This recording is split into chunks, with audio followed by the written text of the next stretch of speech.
4 generations of my family have worked this land. 160 acres of rolling hills, fertile fields, and the jewel at its center, a spring-fed lake that gleams like polished silver on summer mornings. Every inch of this property tells a story. The old oak where my great-grandfather proposed to his wife.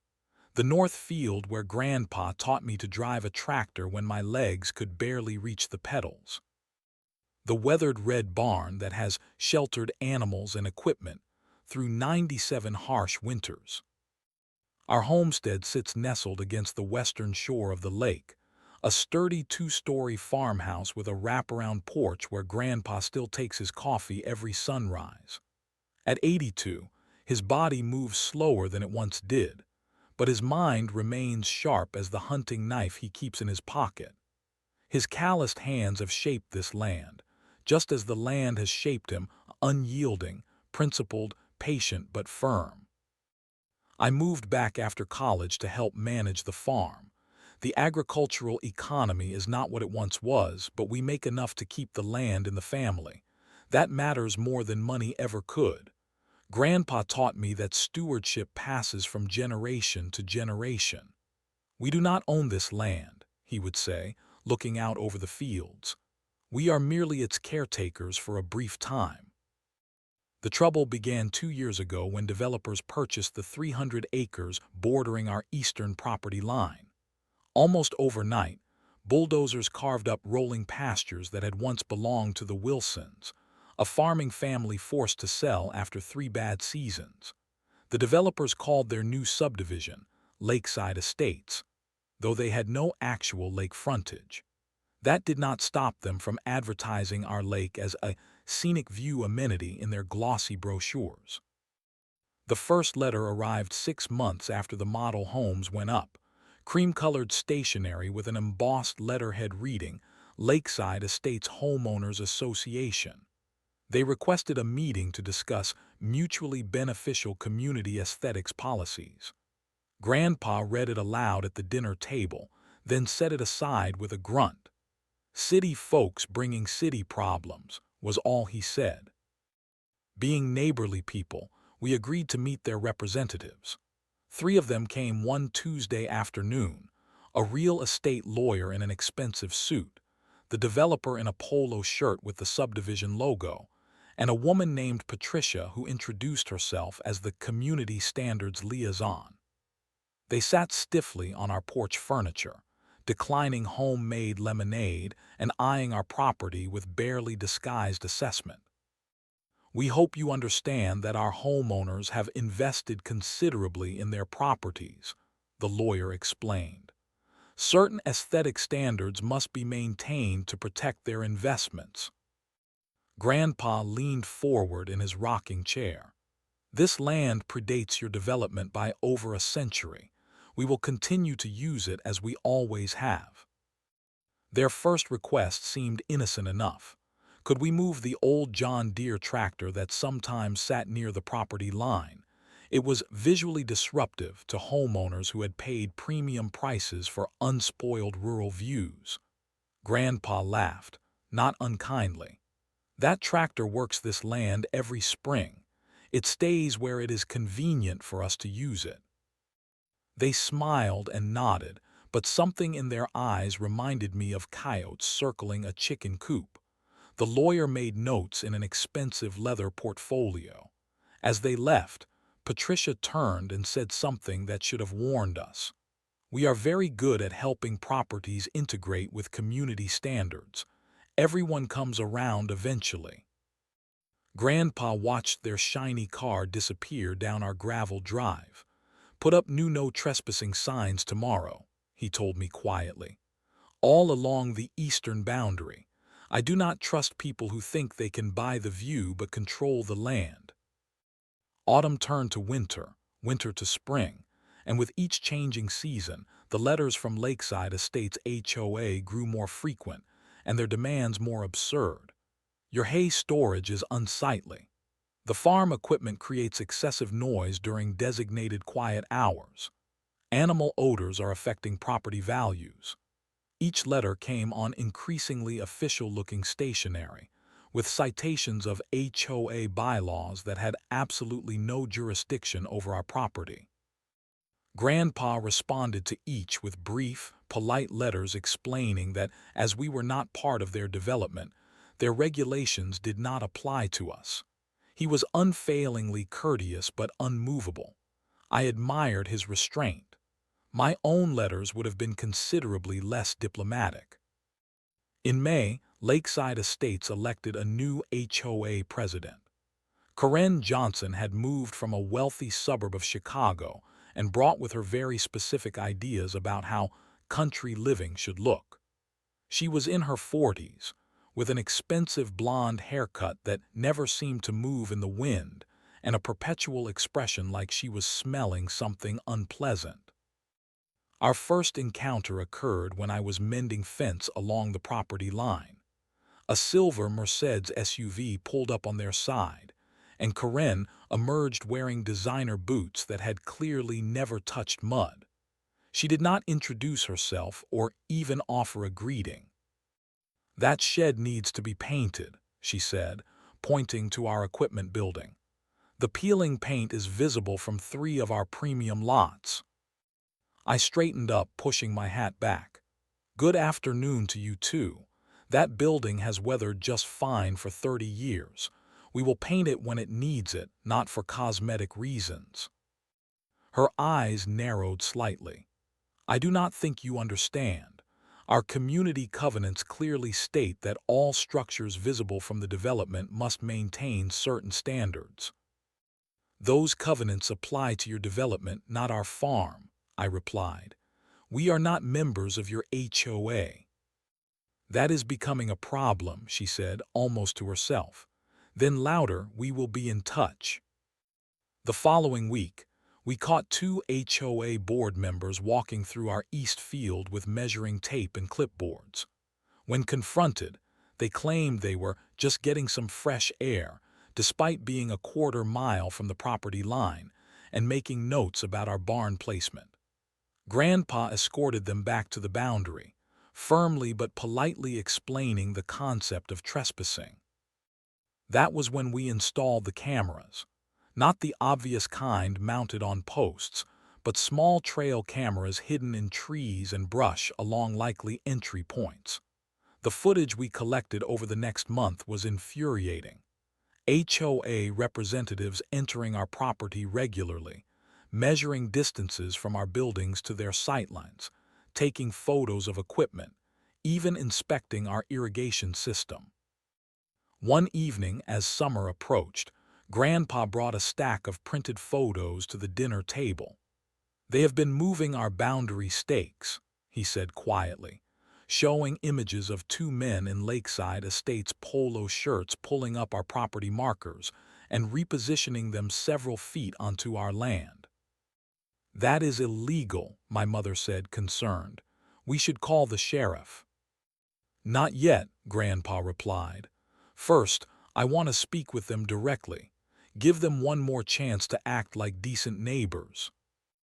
The opportunity came during their summer community picnic. Several dozen residents had gathered at a spot where their walking trail came close to our property line. Many brought blankets and wandered onto our hayfield, despite the clearly visible no trespassing signs we had installed. Grandpa approached the group calmly. I followed, staying a few steps behind. A table had been set up with refreshments, and Karen was holding court among a group of residents. "Excuse me," Grandpa said, his voice carrying the natural authority of a man who has worked his own land for decades. "You folks are currently on private property. We would appreciate if you would return to your side of the boundary." Karen turned, her smile freezing in place. "We are just enjoying the natural setting. Surely you do not mind sharing this unused field." "This field is not unused. It is resting between hay cuttings," Grandpa explained patiently. "And yes, I do mind. This is private property." "Well, technically," Karen said, her voice taking on a condescending tone, "according to our community planning documents, This area is designated as future green space for Phase 3 of our development. Your planning documents do not supersede our deed, Grandpa replied, still calm but with steel entering his voice. This land is not for sale and never will be. Karen's smile never reached her eyes as she stepped closer to Grandpa. Everything has a price, she said softly. Then with a dismissive wave of her manicured hand, she turned back to her guests. This will all be part of our community eventually. The county is quite motivated to increase the tax base in this area. As we walked back to the house, I could see a muscle working in Grandpa's jaw. In all my years, I had rarely seen him truly angry. But that day, watching the HOA members trample across our land with entitled disregard, something had changed. Grandpa's patience, vast though it was, had limits, and they were quickly approaching them. April brought heavy rains that year, the kind that turns dirt roads to mud and makes every farmer watch the sky with concern. Between downpours, Lakeside Estates began what they called a community beautification project along our shared boundary. Their permits, which I later discovered were for their property only, mentioned landscape berms and decorative fencing. What they actually did was far more intrusive. Their surveying team appeared one morning, placing stakes and pink flagging tape well past the actual property line. I approached the crew's supervisor, a tired-looking man with a clipboard who clearly just wanted to get his job done. "Your markers are on our property," I explained, showing him the county survey maps on my phone. "The boundary is 30 feet that way." He glanced at my phone, then at his own documents. "Look, I just put the stakes where they tell me. Take it up with the HOA." He returned to his work, ignoring my objections. That afternoon, Grandpa and I systematically removed every stake on our property and placed them back at the correct boundary line. We left polite notes explaining the error. The next morning, the stakes had been moved back onto our land. This became a daily ritual. They would encroach, we would correct, they would ignore. Meanwhile, their landscaping equipment began tearing up ground for their berms, sometimes venturing several yards onto our side. Each time, we documented the trespass with photos and video from our cameras. Then came 3 days of torrential rainfall, the kind of deluge that turns creek beds into rivers and fields into lakes. I spent most of those days checking drainage ditches and making sure water was not pooling where it could damage structures or equipment. The rain finally stopped on a Thursday evening, leaving everything sodden and the air heavy with moisture. Friday morning, I was inspecting fence damage along our southern pasture when something caught my eye near the eastern boundary. A flash of white that did not belong among the spring green of new hay growth. I trudged across the muddy field for a closer look. What I found made my blood boil. There, nearly a quarter mile onto our property, sat a white Ford F-250 pickup truck with Lakeside Estates maintenance emblazoned on its doors.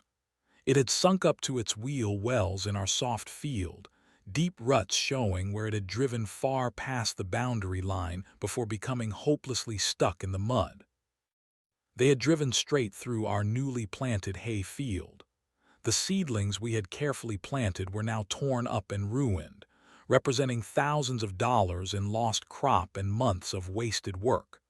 The truck had been simply abandoned there, keys gone, no note of explanation, no request for assistance. Just left to sink deeper with each passing hour, destroying more of our field as it settled. I circled the vehicle in disbelief, documenting the damage with my phone camera. Tire tracks showed they had entered directly from Lakeside Estates, ignoring our fencing and no trespassing signs. This was not an accident or a mistake. This was deliberate trespassing that had resulted in significant property damage. I reached for the radio on my belt. "Grandpa, you need to see this," I said, my voice tight with anger. There was a long silence on the other end of the radio. When Grandpa finally responded, his voice carried that dangerous calm that I had heard only a few times in my life. It was the quiet that comes not from peace, but from a decision already made. "Where exactly?" he asked simply. "East Field, quarter mile in from their boundary. White pickup truck with their logo stuck in the mud." Another long pause. "They finally went too far," was all he said. The radio went silent, and I knew something fundamental had changed. Grandpa was a patient man, a fair man. But there was a line, and Lakeside Estates had just thundered across it in a white pickup truck. The kitchen table had always been the center of our family's life. A massive slab of oak, scarred by decades of use, where decisions were made, problems solved, and meals shared. That evening it became a war room. My parents, my wife Sarah, Grandpa, and I gathered around it, the abandoned truck the only topic of discussion. "We need to document everything and call the sheriff," my father argued, always the voice of reason and official channels. "This is clear trespassing and property damage. Let the law handle it." "And the EPA," my mother added. "That truck is leaking fluids into the soil. There could be environmental violations on top of the trespass." Sarah nodded in agreement. "We should also contact our insurance company. The damage to the crop is significant." Throughout this conversation, Grandpa sat silently at the head of the table, his weathered hands wrapped around a blue enamel coffee mug, steam rising like his thoughts. His eyes were fixed on some distant point beyond our kitchen window, and I recognized the expression. He was not considering what to do. He was planning how to execute a decision already made. "What do you think, Dad?" my father asked, turning to Grandpa. Grandpa set his mug down deliberately. "Did you try calling them?" he asked me. I nodded. "Called the HOA office 3 times. Left messages explaining the situation. No response." "And the maintenance supervisor?" "Straight to voicemail. I was very clear about the location and damage. Nothing." Grandpa nodded slowly, as if this confirmed something for him. Then he did something unexpected. He began to tell a story I had never heard before. "In 1952, your great-grandfather owned this land," he began, his voice taking on the rhythm of a man stepping back through his memories. "A development company from the city wanted to build a resort on our lake. When he refused to sell, things got ugly." He described how surveyors had accidentally included our lake in their plans, how equipment mysteriously appeared on our property, how officials suddenly found problems with our permits and deeds. One morning, Dad found they had cleared trees along the lakefront, cut down century-old oaks to create what they called a view corridor for their planned resort. Grandpa's eyes had a faraway look. They thought because they had money and lawyers, they could take what was not theirs. "What happened?" I asked, leaning forward. A ghost of a smile touched Grandpa's lips. "Dad did not call lawyers or write letters. That night, he took his tractor and pulled their entire construction trailer, offices, blueprints, everything, into the middle of the lake." The kitchen fell silent. The development company threatened lawsuits, criminal charges, but the county judge was a farmer himself. He ruled that they had trespassed, and Dad had simply relocated their property within the boundaries of his own land. Case dismissed. Grandpa's eyes found mine.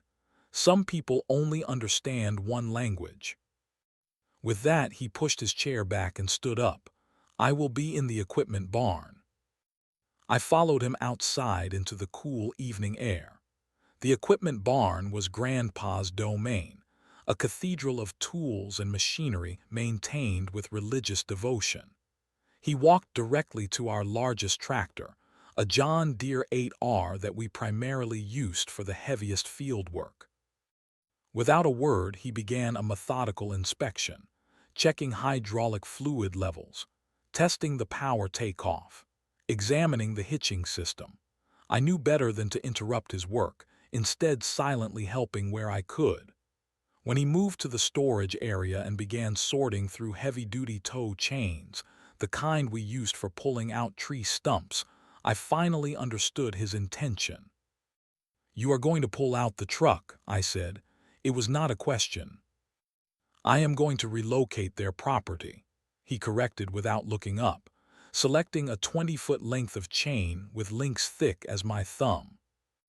"The sheriff might not see it the same way your grandfather's judge did," I cautioned.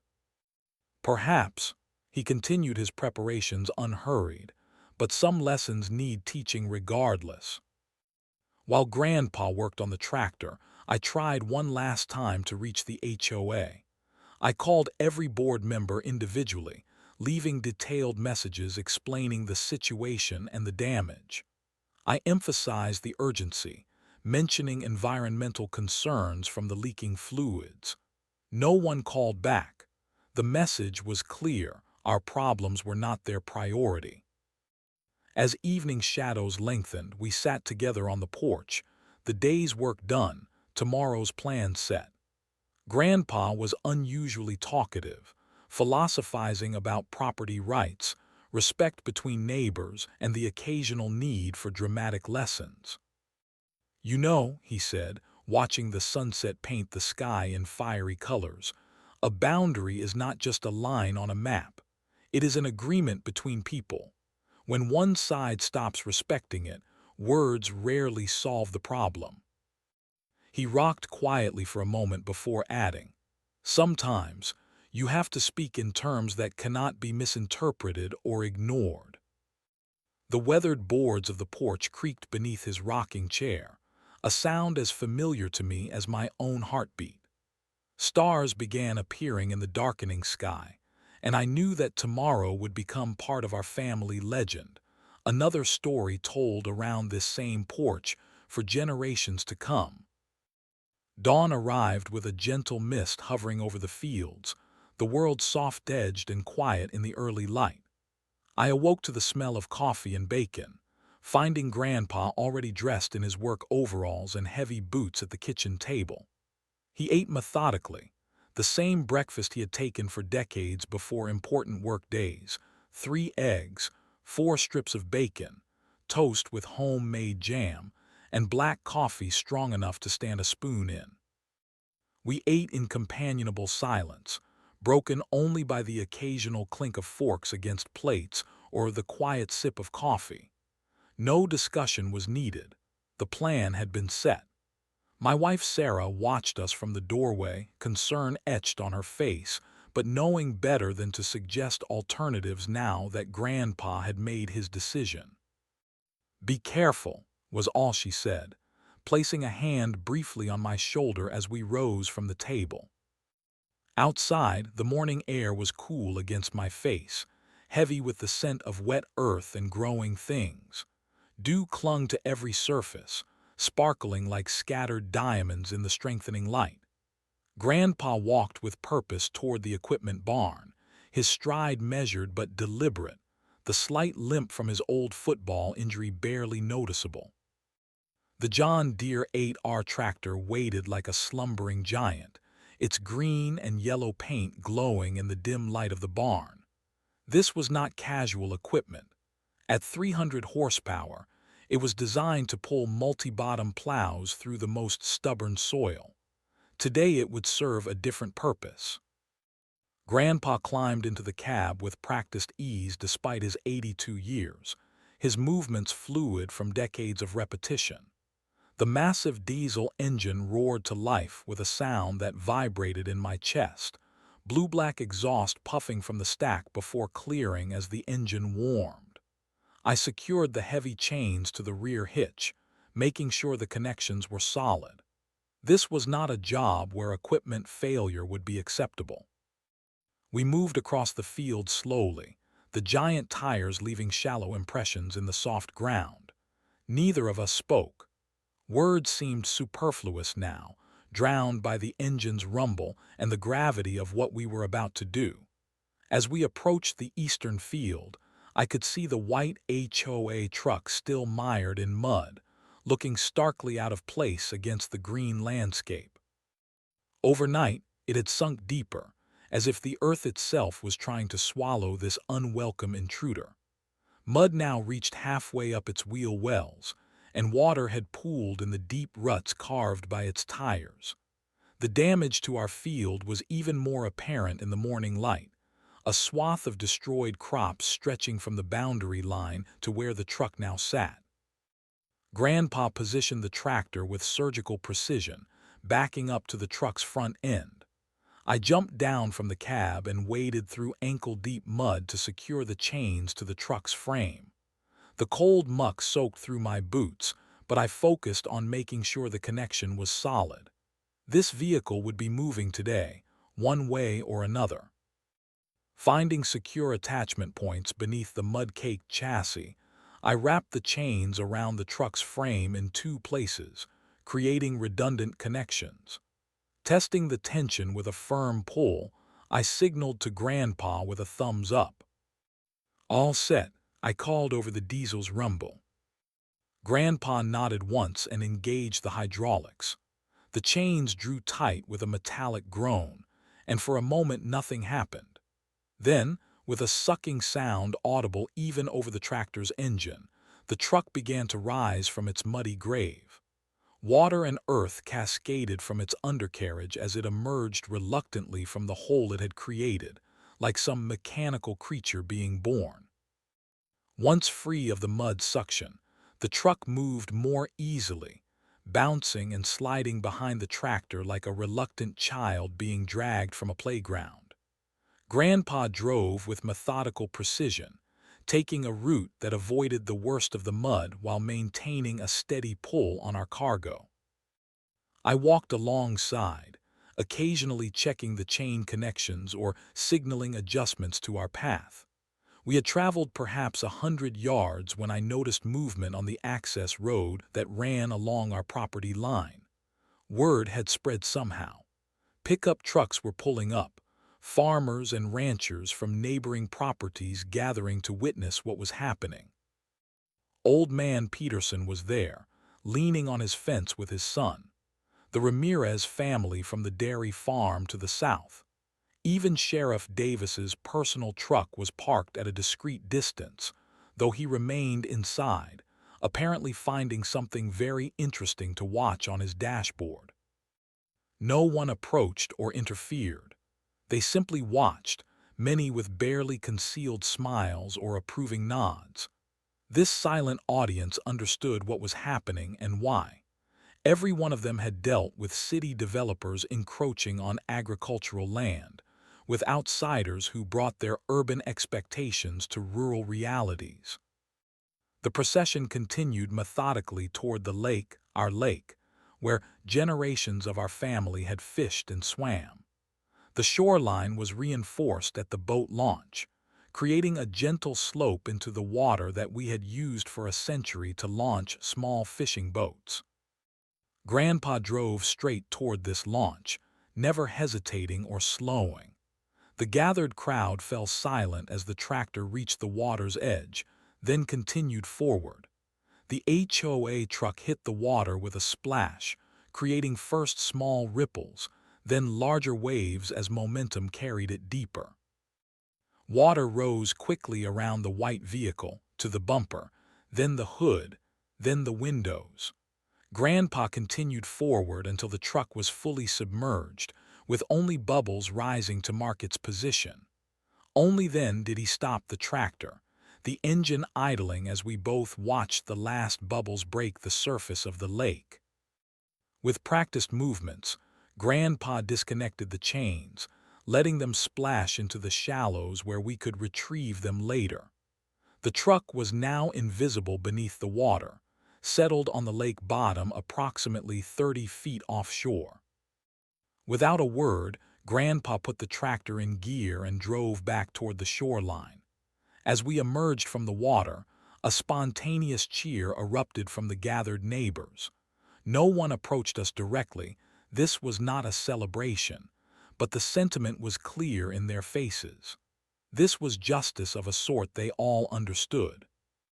Grandpa parked the tractor at the lake's edge and climbed down from the cab, his expression unchanged from when we had started this morning.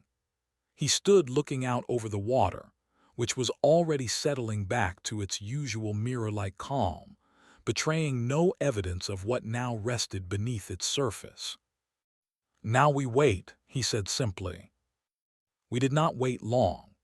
Within 20 minutes of the truck disappearing beneath the lake's surface, the distinctive sound of luxury vehicles racing down our gravel drive announced the HOA contingent's arrival.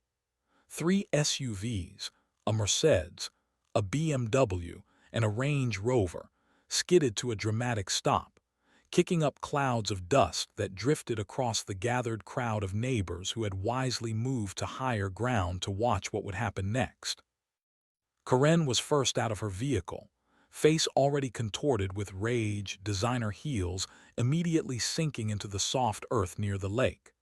She was followed by 5 other board members, all in various states of disbelief and anger as they took in the scene, neighboring farmers casually watching from a distance, our tractor parked by the lake edge, and most noticeably, their maintenance truck nowhere to be seen.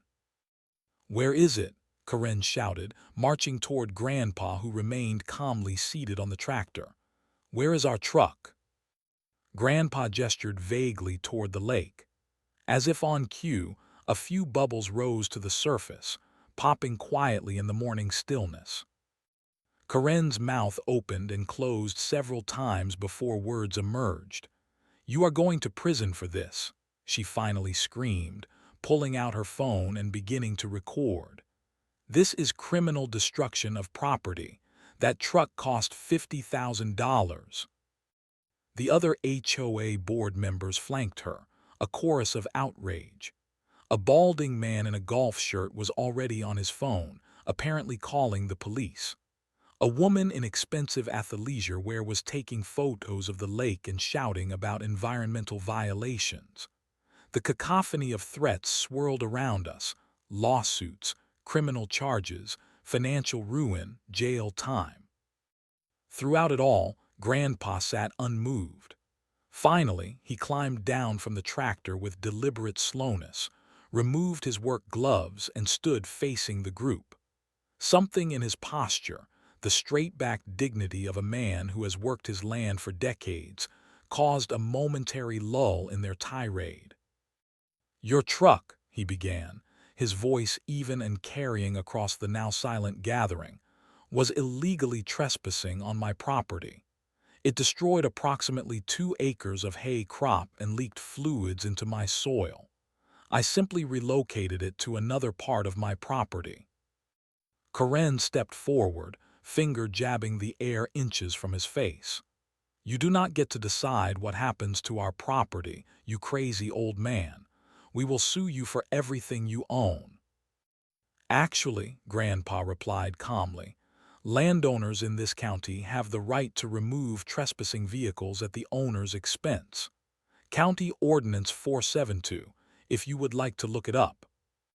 "This is insanity," the balding man interjected. "We are calling the sheriff right now." "No need," came a voice from behind them. Sheriff Davis approached, thumbs hooked in his belt. "I am already here."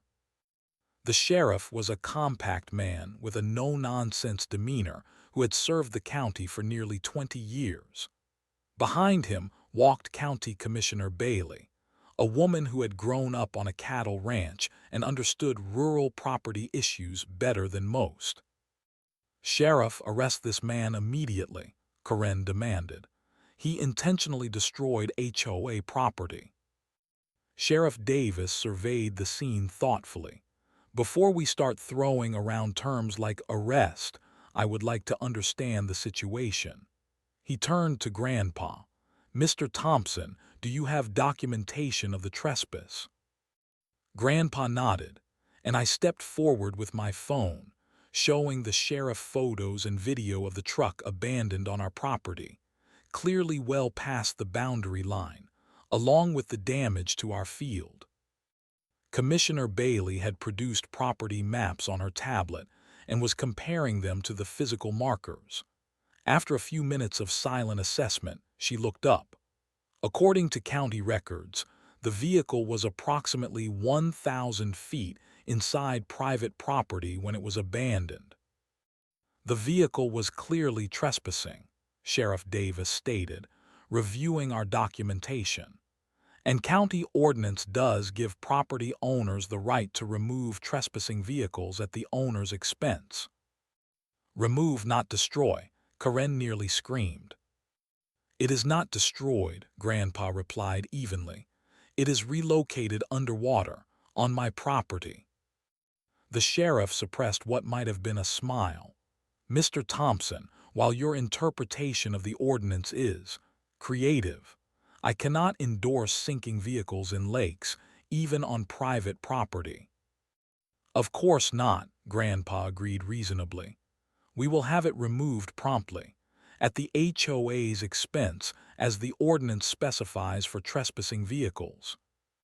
Karen's face cycled through shock, disbelief, and renewed anger. "This is outrageous. We will not pay to remove our own truck that you deliberately sank." "Then it stays where it is," Grandpa replied with a slight shrug. "On my property." Commissioner Bailey cleared her throat. "Ms. Johnson, I would advise your association to arrange removal quickly. The EPA takes a dim view of vehicles leaking fluids into water sources. The fines increase substantially every day it remains submerged." The reality of their situation began to dawn on the HOA representatives. They had trespassed, with clear evidence.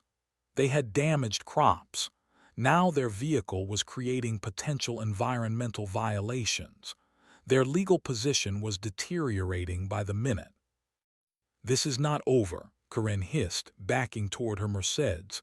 "Not by a long shot." As the HOA contingent retreated to their vehicles, the gathered neighbors began to disperse, many offering quiet words of support to Grandpa as they passed.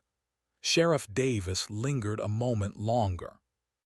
"You made your point, Ede," he said to Grandpa, "but get that truck out of your lake soon. I cannot look the other way on environmental issues for long." Grandpa nodded solemnly. "Understood, thank you, Sheriff." As the last vehicles disappeared down our drive, Grandpa turned to me with the faintest hint of a smile. "I believe the next move is theirs," he said. News travels quickly in rural communities. By evening, everyone within 30 miles knew about the lake incident, as it came to be called. By the next morning, the story had reached the local newspaper. Within 3 days, a regional TV station sent a reporter to interview Grandpa, who politely declined to appear on camera, but allowed them to film the lake where occasional oil slicks still rose from the submerged vehicle. The HOA's position deteriorated rapidly once official investigations began.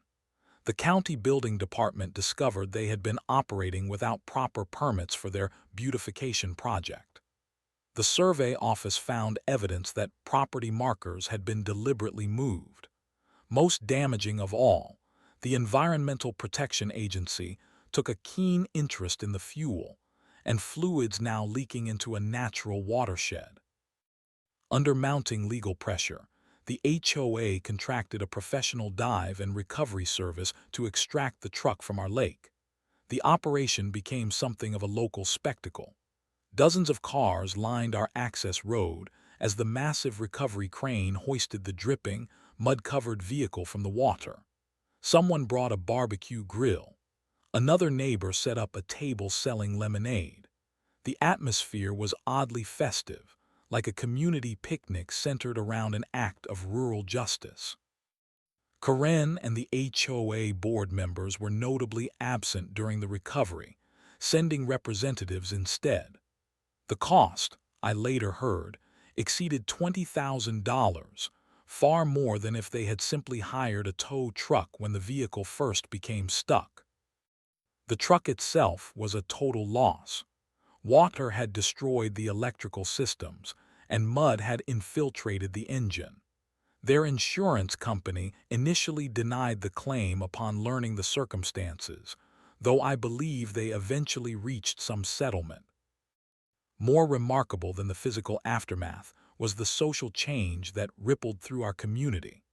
The story went viral among rural property owners facing similar pressures from expanding developments. Grandpa received letters of support from farmers as far as 3 states away. Signs appeared along country roads reading, "Do not tread on us" with tractor silhouettes, becoming an unofficial symbol of resistance to overreaching HOAs. Within Lakeside Estates itself, a revolution was brewing. Residents who had moved to the country seeking peaceful coexistence with rural neighbors were embarrassed by their leadership's aggressive tactics. At their next monthly meeting, a vote of no confidence removed Karen and the entire board from their positions. The new board president was a retired farmer who understood both worlds. He visited Grandpa personally, not with demands but with an apology and a promise of respectful boundaries moving forward. The surveillance of our property stopped. The complaints about our equipment ceased. A mutual respect slowly developed between our property and theirs. Karen moved away shortly after losing her position, allegedly to a gated community with proper standards, as she put it. No one seemed particularly saddened by her departure. The county eventually,